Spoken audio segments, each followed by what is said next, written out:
The party conventions compared. Let's start with the Democrats.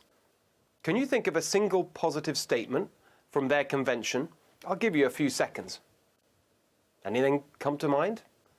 Okay, forget about the positive part. Can you think of a single policy statement they made of any kind? In fact, can you think of anything substantive they said at all? Of course not. There was nothing positive, no policy, no substance, nothing, but non-stop negativity in a miserable parade of grievance and hate.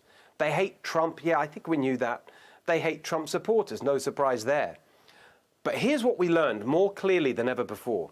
They hate America, too. It's dark, they said. It's racist, sexist, ableist, homophobic, Islamophobic, transphobic. America, they implied, is irredeemable. You might even say deplorable. It must be burnt to the ground and rebuilt as a joyless, woke dystopia ruled by grim martinets like Kamala Harris. They want to control America, but they are fundamentally anti-America. Look, I hate racism. I've campaigned against it all my life. I hate prejudice and discrimination of all kinds. But get a grip, Democrats. Of course, we have work to do to make opportunity more equal, to move closer to that beautiful goal in our Pledge of Allegiance, liberty and justice for all. And we talk about it often on this show, but for goodness sake, where on earth, literally where on earth, are you going to have better opportunities if you're black or Hispanic or Muslim or gay than here in America? Don't the Democrats see that the very fact they nominated Kamala Harris, daughter of Indian and Jamaican immigrants, for vice president disproves their callow contention that America is structurally, systemically racist? Of course there's racism here, and we must root it out.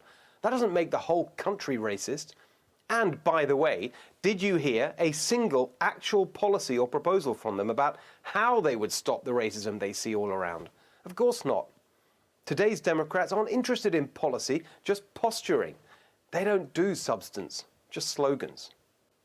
By contrast, the Republican convention was positive, substantive, inclusive, real policies helping real people. The vice president of the Navajo Nation said President Trump has done more for Native Americans than any previous president.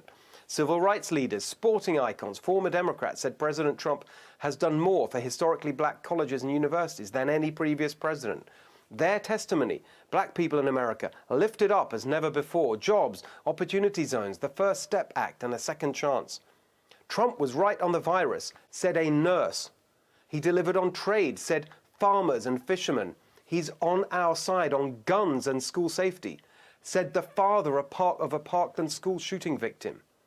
Joe Biden's crime bill victims, pardoned, legal immigrants, welcomed, empowering women, helping small business, backing blue-collar workers, Latina businesswomen, proud veterans, a disabled candidate, a Cuban refugee, a gay national intelligence director, put there by a Republican president, not a Democrat.